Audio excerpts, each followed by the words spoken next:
This is a story I did not want to do and from which I derive no particular joy.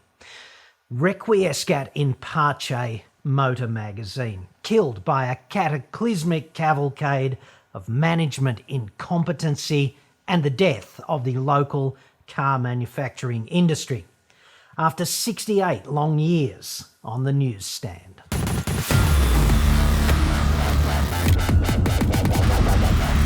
I'm John Cadogan from AutoExpert.com.au and I get new cars cheap for buyers here in Australia. Website for that, obviously, or you can just click the card that's up there now, dude, on this very sad day.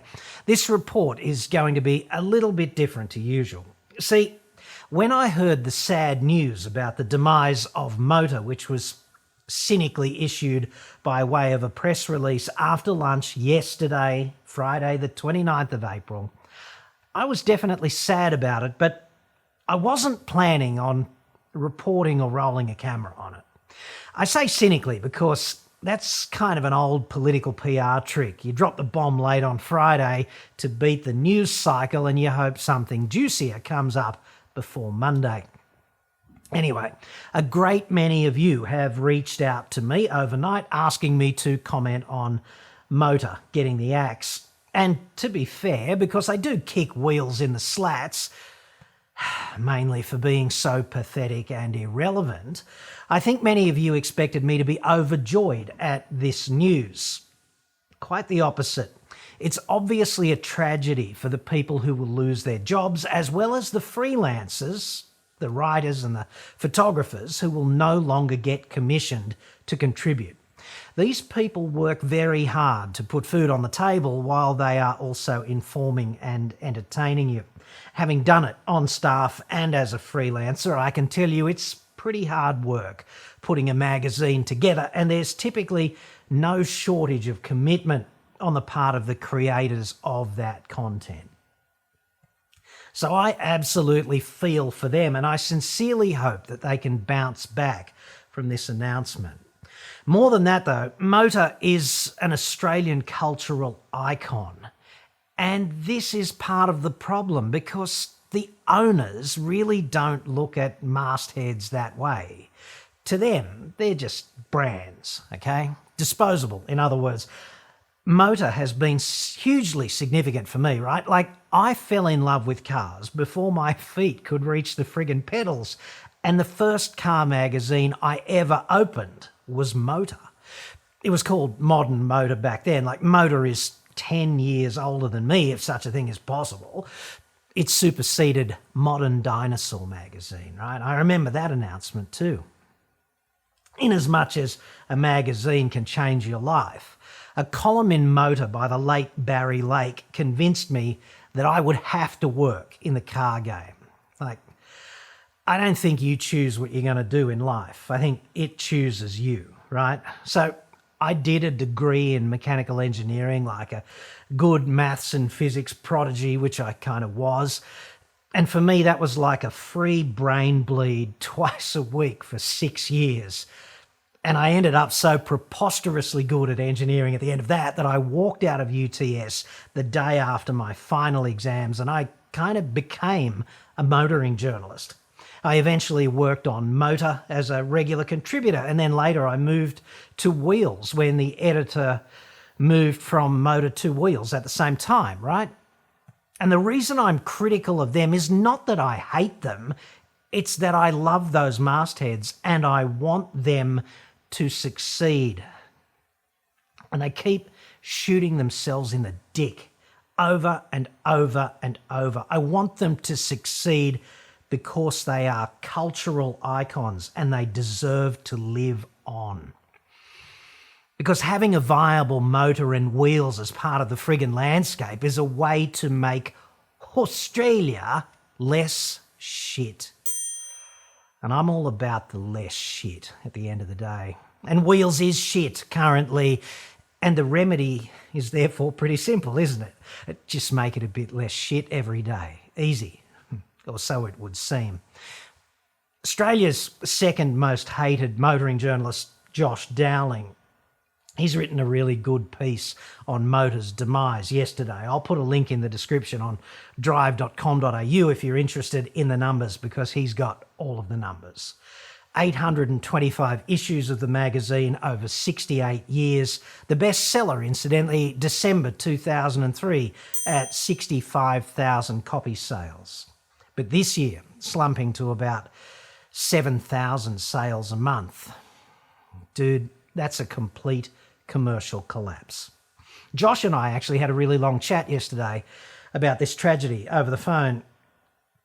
We hated motoring journalists have to stick together, it seems, occasionally at least. I also had a fairly long chat with Christian Clark, who's the latest in a fairly long line of CEOs at the helm of this seemingly slowly sinking ship. Despite being a trumped-up ad salesman, Mr. Clark is actually a pretty sincere bloke, and the demise of Motor is emphatically not on him. Nothing he could have done would have stopped it. He just had to deliver the bad news because they're paying him the big bucks, right? Which I am certain for him was not fun. Motor will die next month, essentially because of a succession of captains at the helm of this voyage of the friggin' damned. They've failed to acknowledge the existence of the internet. Like, who knew that would become a thing? Who knew that was a thing? Like, dude, we're still committed to paper. Yes, that's what they seemingly thought and what they definitely said over and over. And that's the distillation, in my view, of every different possible flavour of publishing fuckwit right there. Personal opinion. To which I would retort, if someone had just posted every story in Motor for the past 22 friggin' years in an off-the-shelf, cheap as chips Squarespace website and run Google ads on it, Motor would be a commercial powerhouse today, commanding quite a sizable audience, I'd suggest. Motor is also dead because the Holden versus Ford ultimate bogan battle was the glue that held every issue together. Some shitbox from the bumper bar factory at Clayton on the cover and sales would soar. You could take that to the bank, right? But if you put a BMW M5 on the cover, sales would just tank. And obviously, today, Holden v Ford is as dead as Holden, and the only car pervs who give a shit about Ford right now, they're bolting aftermarket bits from the welfare cheats at ARB onto their Rangers, and they're heading off to Dingo Piss Creek, which is hardly anywhere near Motor's remit, is it? Motor needed to evolve into a kind of prestige performance buyer's guide online, and it never did, thanks mainly to management dipshittery. In terms of consumer demand and long-term sustainability, one new car masthead in wheels as part of a comprehensive multi-channel digital and print offering makes best sense. C-squared there, he's the new CEO, right? Just use plain English, dude. What I'm actually sensing there in that release is 25 levels of senior Mercury Capital management input into that release. Everyone's going to have his crack at it. Every dickhead adds his favourite buzzword, and here we are. I might make Tiffany a multi-channel offering later on, now that I think about it. That could set the afternoon right. They've just rebranded their whole shop to Wheels Media, so obviously Wheels is king for the time being, but it's also gloriously irrelevant, disengaging shit, and nobody calling any shots has a clue about kicking a goal online, in my view. And I'll give you an example to illustrate this point. On the 14th of April this year, Wheels posted its Car of the Year video on YouTube on its channel. To Wheels, this is the Academy Awards, right? Now, that video has excellent production values, like really top shelf, and yet it still manages to be preposterously unwatchable shit. Preposterously. Personal opinion. Sitting through it, and I did sit through it twice, it's a full-on punish, right? I was ready to give up Osama bin Laden's home address halfway through the first time. It's worse than free-to-air TV. In the roughly 2 weeks that that video has been public, it's had about 17,000 views. Because I think they dropped the ball badly on the winner, I posted my Bullshit Car of the Year retort video a week later. It's had 67,000 views in essentially about half the time. Average view duration of my report, about 10.5 minutes, with 1/3 of all viewers watching all the way to the end. YouTube provides endless analytics, right? My video has 50,000 more people talking about Wheels Car of the Year than the official Wheels Car of the Year video does. And yet, no thank you card and no flowers yet.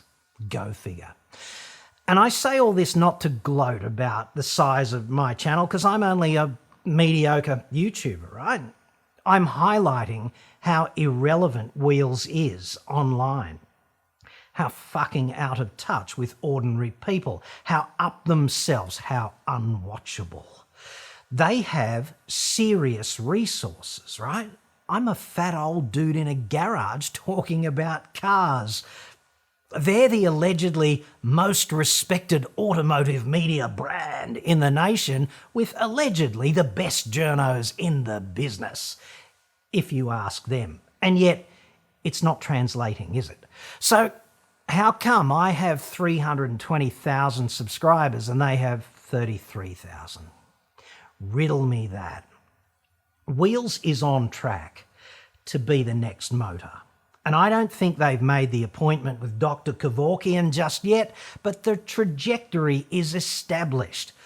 There are worse economies of scale now, thanks to Motor's demise. They've got less buying power at the printer, etc. None of the journos has a clue about video or engagement or online anything else, insofar as I can tell. They're too busy telling themselves how fucking awesome they all are, seemingly.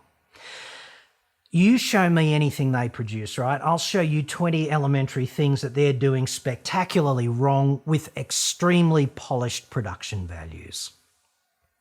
They're so astoundingly up themselves that I don't know how anyone could tolerate consuming their crap in its current form. This is my honest opinion. The boss, well, C Squared is an advertising guy, not a content guy.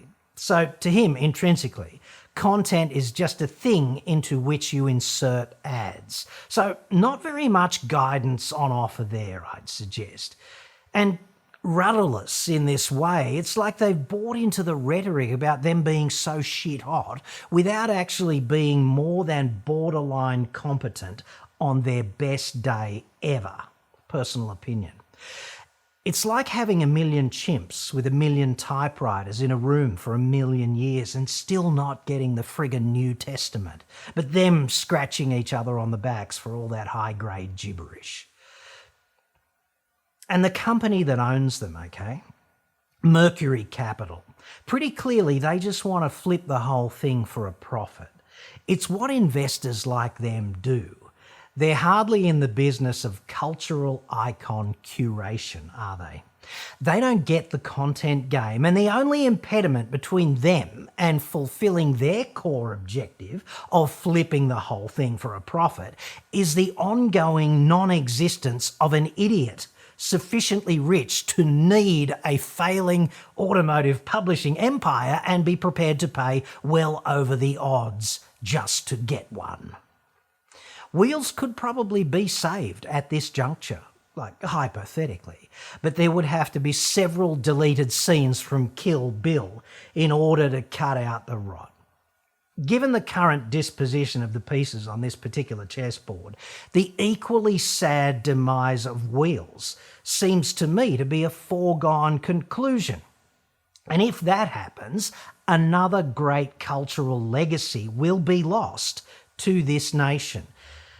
I fear that in practice, nothing can be done to prevent that from occurring.